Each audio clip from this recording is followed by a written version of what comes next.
Okay, listen, brother.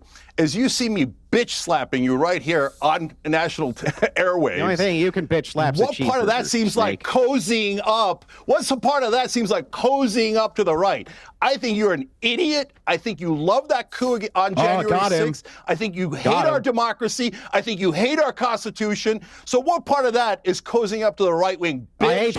What's up, everybody? Welcome back to the channel. Okay, so you can see from that intro, we got Cenk Uygur. He's back. He's back with his insanity. Oh, I'm gonna come in. I'm gonna blah, blah, blah, blah, blah, blah, blah. That's what he does. That's what he loves to do. He still has this kind of moderated position, but his Trump derangement breaks through that sometimes, right? It just pieces here and there, and you can dive in on it, and you can break everything down and just show that he still has some insane takes on all kinds of different stuff, right? It's outright insanity when it comes to Cenk Uygur. That is right. It's Saturday. We got Piers Morgan coming in. We got Andrew Wilson, Cenk Uygur going after it. Okay, so there's a lot of subject matter here to discuss. We got January 6th. We've got all kinds of stuff, all the executive actions from Donald Trump coming in. So this is going to be a fun ride. So get ready, buckle up, smash that like button, subscribe to this channel if you're new around here, and share this with anybody and everybody if you could. But without further ado, let's go.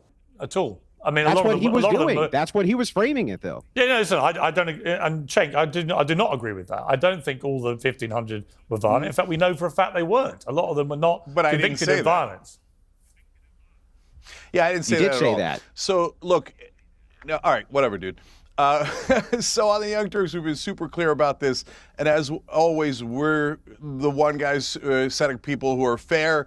You'll see both sides do all this extreme stuff like Andrew's doing. So first of all, the people who went to the speech of Donald Trump, a lot of times they get thrown into this, and I have always said, no, that's not fair. They didn't go down to the Capitol. For the people who went to the Capitol, it's an obvious crime to break into the Capitol, and why were they doing that? They were trying to overturn the results of the election. So you could blah, blah, blah on all your talking points, but it's absurdity.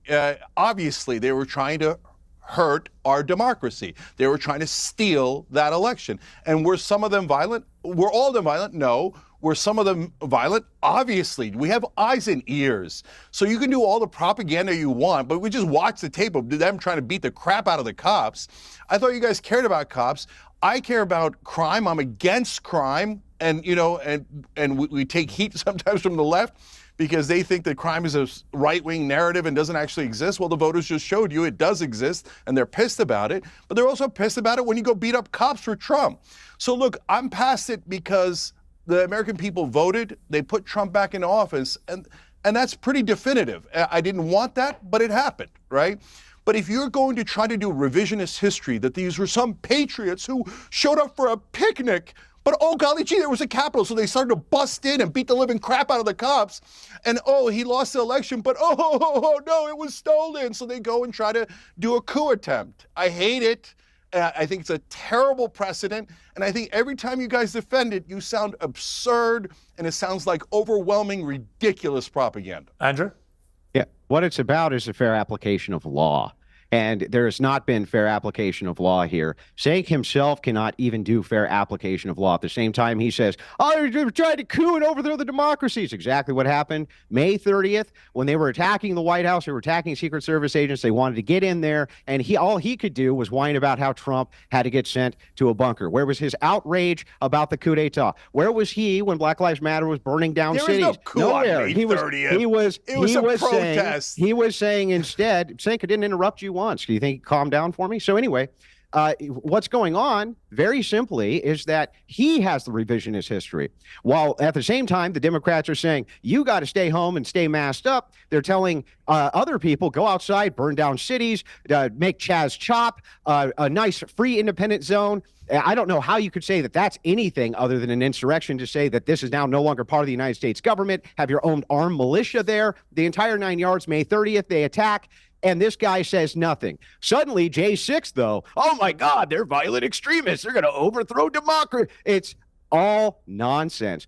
It's not fairly applied. He's never fairly applied it. The laws has never been fairly applied to the J6ers. They were tried in D.C., not in front of impartial juries. And here's how our law works. Our law works like this. 1,000 walk free, so one guilty person doesn't spend a day in prison. That is the precedent for our law. That's why they got pardoned, and it's exactly why they should have. So Andrew Wilson is totally correct here. Now, I normally don't leave in the parts where I agree with these people. I normally just take the opposing argument and refute that opposing argument. But he makes a good point right here, and he's totally right about that. It's never been about the coup attempt, right? Which is a ridiculous narrative to place out there anyway, right? Because we had pretty much the exact same situation on, as a matter of fact, it was May 29th, not May 30th, May 29th, 2020. BLM and Antifa stormed the White House, burned down the guard shack in front of the White House. They firebombed the guard shack. They firebombed St. John's Church. Over 140 Secret Service were injured, right? But we did not have a May 29th committee from Congress, right? We did not have the media constantly going around talking about the insurrectionists, the M29 or whatever the hell. We never had any of this. We never had any media, any Democrats, anybody in politics anywhere calling for, all these people from the Summer of Love to be rounded up and thrown in jail. We never had 5% of the FBI budget go towards going after all these BLM rioters that burned down federal courthouses, that burned down police stations, that burned down local businesses. Right? And they keep saying like January 6th was the worst day in history ever. Right? When, the whole coup narrative is just bogus. Right? Because, to think, okay, so you throw this rally, a bunch of people, the people that were at the Capitol, they stormed the Capitol before Donald Trump was even done speaking.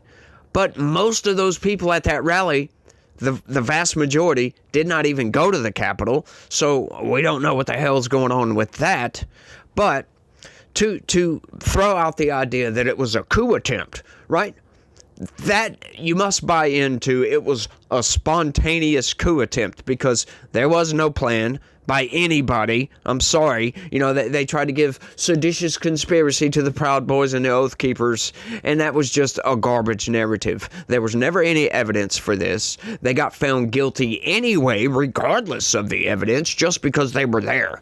But you have to believe that it was just spontaneously, all these random protesters just ultimately decided that they're going to storm the Capitol, right, which is the people's house. Right? That's not the federal government. That's not coupping the government. The people.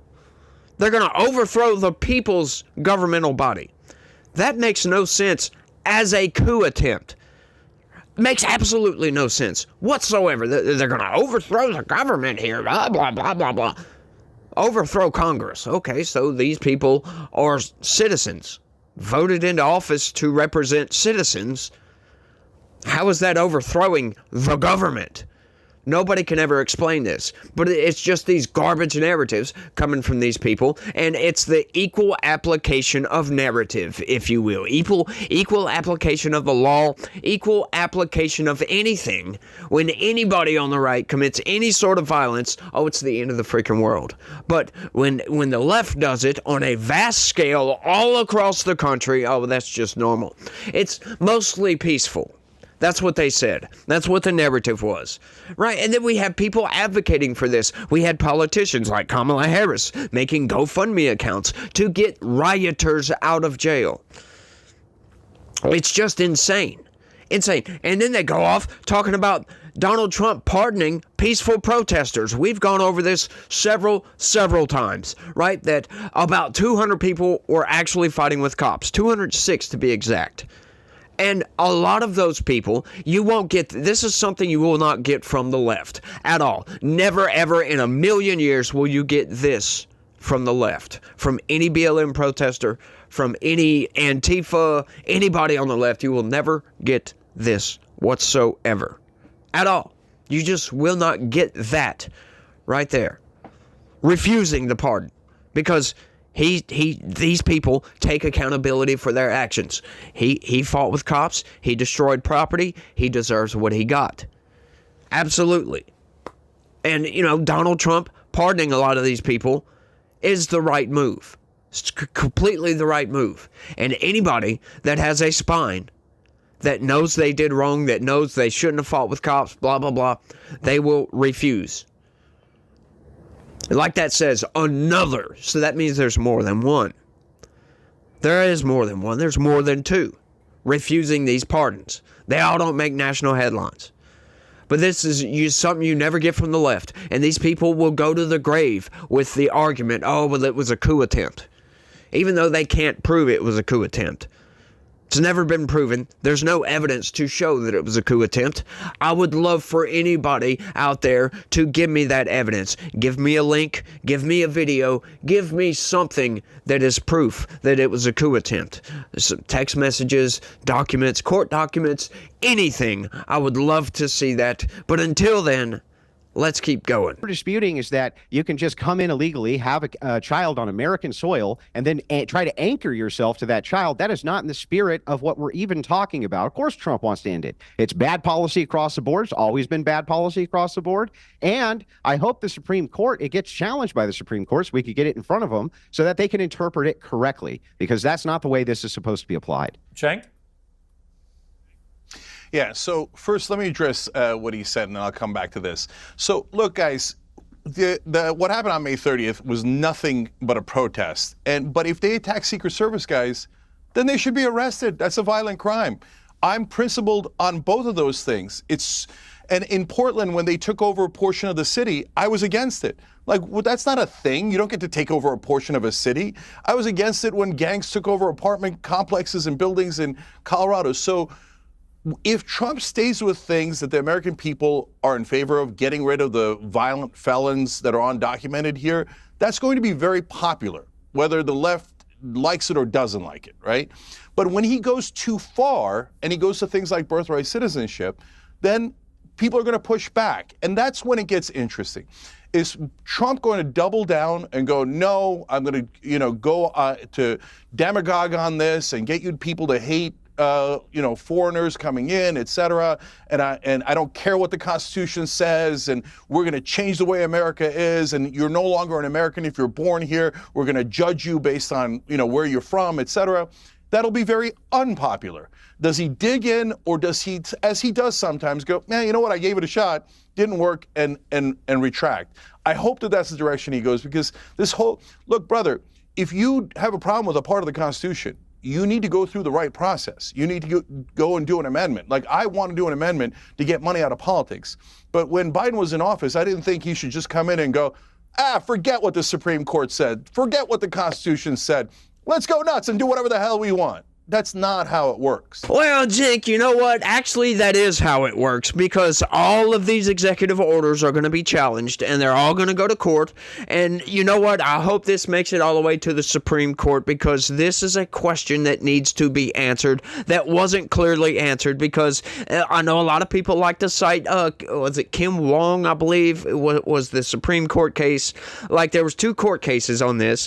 One of them was essentially talking about Native Americans, right? And whether the tribes paid taxes or not, whether, like if a Native American left the tribe and wanted to move into the continental United States off of tribal territory, then depending on if that tribe paid taxes or not, blah, blah, blah, blah, blah, depending on the status with the United States, they were just automatically a citizen, or they weren't. Right? So the Supreme Court answered that yes, they could become citizens. There was another one with a Chinese immigrant. Okay, and this is where most people get the idea that all these people coming across the border illegally can just and have a kid in the United States.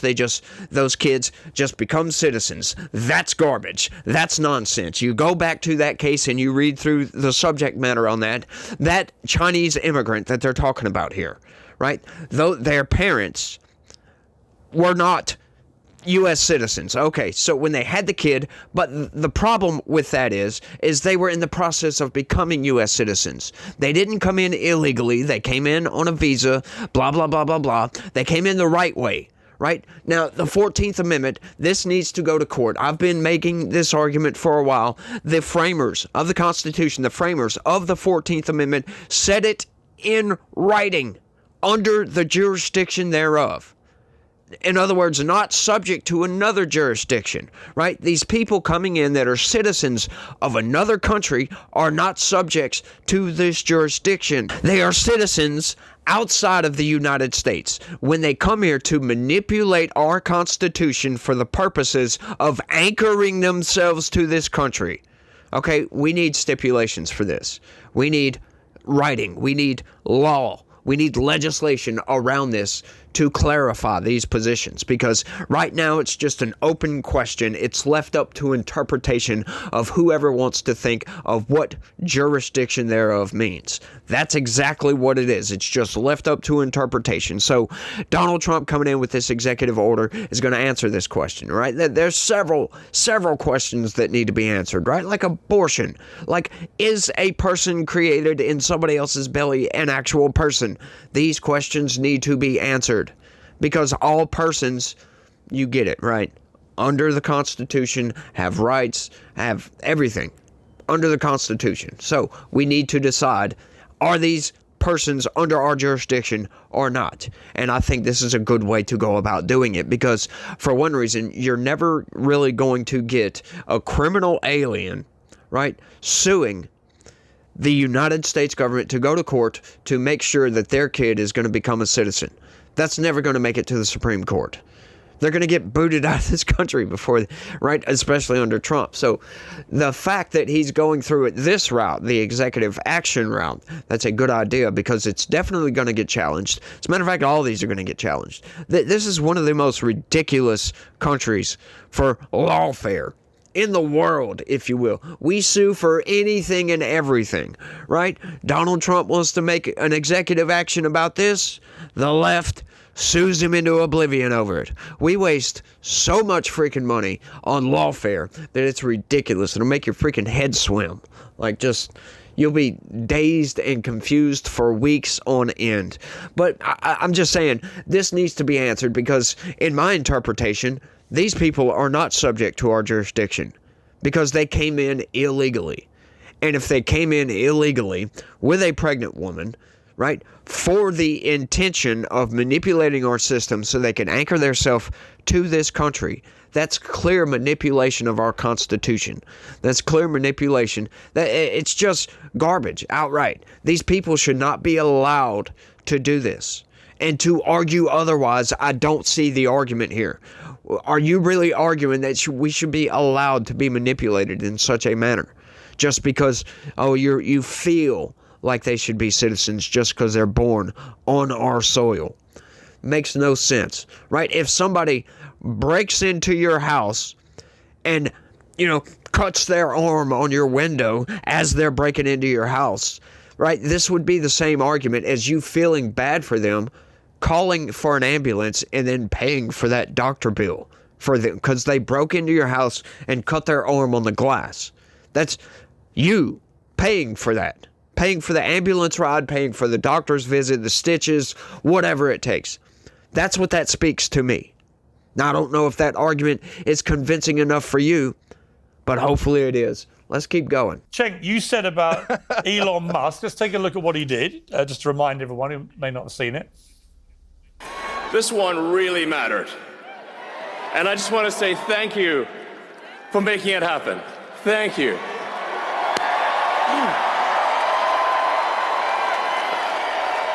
Now, Cenk, you said it was the most obvious Nazi salute you'd ever seen, which I think Hitler might be a bit surprised about, but you don't really actually say believe that, did you, Cenk? Oh, yeah, but Cenk, just to be clear, you don't actually think he's a Nazi, do you? So how can you make a Nazi salute if you're not actually a Nazi and, in fact, absolutely hate everything they stand for? That's not a Nazi salute. It's a awkward thing that he did to say, my heart to you, that then gets deliberately misinterpreted as a Nazi salute by people who keep wanting to call everyone on the right a Nazi. No. So Elon Musk is trolling. So this is a classic right-wing maneuver. It's to get attention. and he knows that if he does a Nazi salute, but he says, "Oh, but I touched my heart. And I can't believe they're calling me a Nazi. I'm the victim. The left wing is coming after me just because I did the most obvious Nazi salute of all time." Now, the left is angry at me because I'm not calling him a Nazi. I think he's trolling. I think he's doing it for attention. And he does his plausible deniability. It's the oldest trick in the book coming from the right wing. In fact, when you get upset at the right wing, they usually go, he's just trolling, right? So that's what happened there. That wasn't subtle. And again, I have credibility here because when they accused so many people of doing this, I said no. When Laura Ingraham was at the RNC and she raised her arm and they're like, "That's a Nazi salute." I'm not, that's not a Nazi salute. She just raised her arm. Everybody raises their arm. He did that so crisp, so sharp, exactly like the way that they did in the Third Reich. That's not an accident. He's a smart guy. He's doing it to get us to do this segment and for the inauguration to all be about Elon Musk. He's swallowing up all the attention. I think that is the biggest load of cobblers I've ever heard in my life. But Andrew, over to you. Yeah, so it is. Okay. So oh my God! No! Don't criticize what is so freaking obvious. What if he put a Nazi? He put a swastika on his forehead. You guys would be like, no! It does. It's not what it appears. It's not what it appears. Calm down, Cenk. Calm down. Yeah, go ahead. Again, didn't interrupt you. Andrea, go ahead. By the way, it's great to have the old Cenk back, by the way, just for the record. Yeah, I didn't interrupt you, Cenk. Just calm down for a second. Let me respond very quickly. Andrea. Okay, so we have tons of evidence that Elon Musk isn't a Nazi. Kanye West, I don't know if you remember this, I didn't call him a Nazi. He ran for political office when he released a swastika. It wasn't even a swastika. It's just something that looked like one. Musk banned him for it. Musk just went through and did a massive purge. He just went through and did a massive purge of all sorts of people who were considered Nazis or that the left had been calling Nazis on Twitter. It's a big thing right now. All the evidence points to the fact not only is he not a Nazi, but there's no good incentive for him to even do this. What's the incentive? You say, well, it's a dog whistle. He's trolling. He's just funning this and that. No, this is very common, by the way, for people to make this hand gesture. I have it from AOC. I have it from Clinton. I have it from Germany. All of these various people. In the 1930s. And the thing is, yeah, I have it from all of the Democrats. Cenk. You can draw side-by-side comparisons. People have been showing you them nonstop. You just don't care. You don't care because you want it to be some trolling Nazi thing when it clearly isn't. Then why did I defend all the other right-wingers when they raised their arms like that? Then why did I defend all the other right-wingers when they raised their arms like that? Because the same reason you defend left-wingers that was the clearest Nazi salute. And by the way, I literally said, even if he put a swastika on his head, you guys would find an excuse for it. And then, hold on, and then you said about Kanye, when he put a swastika on his head, it wasn't really a Nazi symbol. I mean, you proved my point over and over again. So it's a delight debating I didn't say it wasn't a Nazi symbol. I said a swastika. I said it wasn't an actual swastika, but it looked enough like one. That he banned okay, so I didn't say there you go again. I mean, it's a swastika, but not really. Okay, so there's so much going on right here. Like, I'm not sure which way to go on this, right? I'm kind of leaning toward, I agree with Cenk Uygur a little bit right here, but Cenk Uygur within himself is trolling Andrew Wilson on this because he's sitting there saying that look, Elon Musk is trolling everybody. He's trolling people, and then they're like, he's not a Nazi. There's so much evidence. Look at all this evidence to prove he's not a Nazi. That's not what Cenk Uygur was saying at all. He's saying that Elon Musk, there is evidence to prove that Elon Musk is the biggest troll in the United States, in the world, possibly. Just look at his X account, right? I'm not saying he did this on purpose. I'm not saying he did that to troll. But, however, I kind of agree with Cenk on this.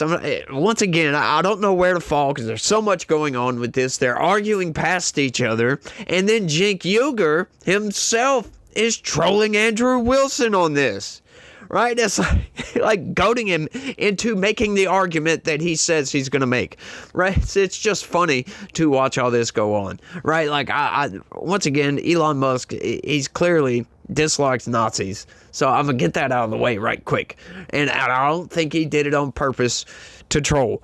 But there is a chance. There is a slim chance he did. And it just may be happenstance because a lot of people do make that gesture, like Andrew Wilson was saying.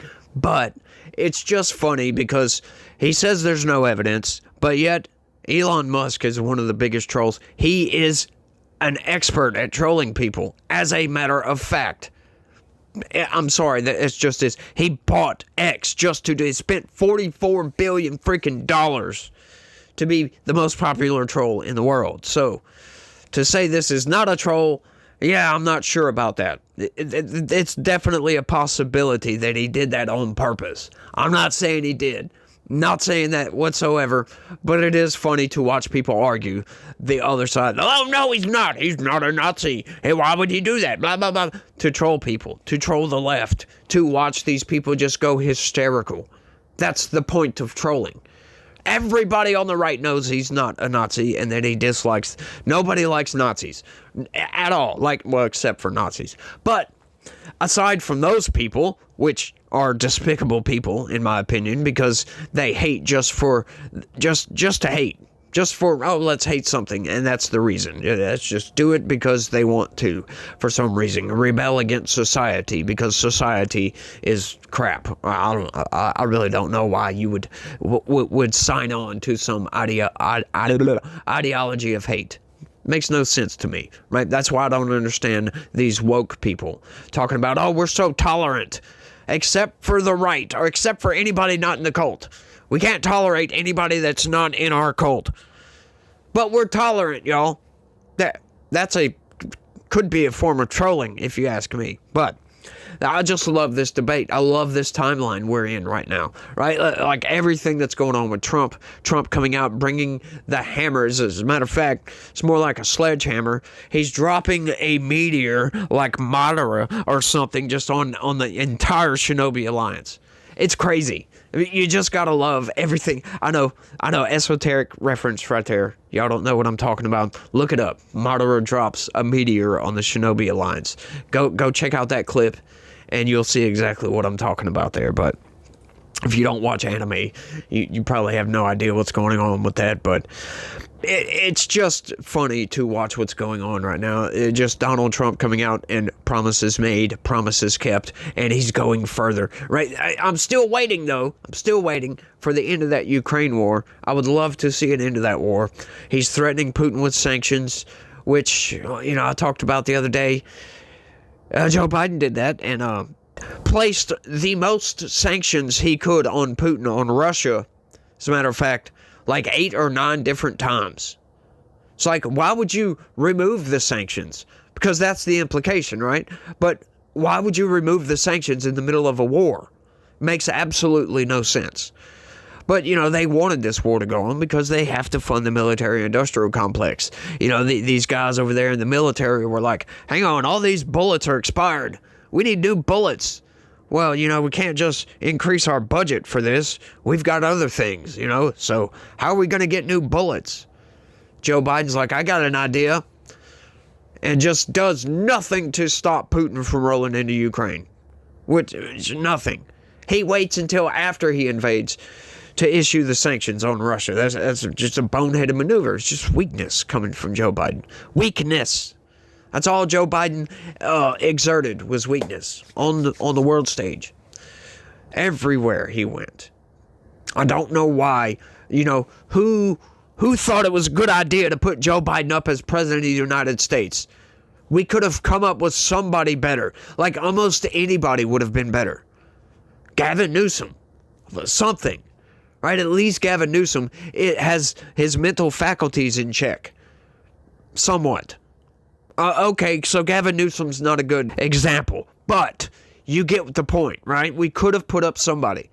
Why did they just brush off Bernie Sanders again? Why? The establishment, folks. This is what you guys over there on the left, in case there's any left-wingers still watching this is what you guys need to do. You need your own MAGA movement. That's what you need to do. And boot the establishment politicians out of the Democratic Party. Just boot those guys right out. You need to follow Cenk Uygur's example here and boot these people out. Just get rid of them. They are toxic to politics in the United States. They are toxic to everything in the United States right now. That's what the Republican Party is currently doing. MAGA is slowly rolling over these people. As a matter of fact, at this point, quickly rolling these people, just booting them all out. They're leaving post haste, as a matter of fact. But I think I've been rambling for a little bit too long on this one, y'all. So I want y'all to let me know what y'all think about all this down in the comment section. Was it Elon Musk trolling everybody? Just outright. Was it trolling? What do you think about birthright citizenship? What do you think about all these January 6 pardons? Y'all let me know what y'all think. That's all I got for this one. I want to thank y'all for watching, and y'all try to have a good day. Stay legitical. Peace.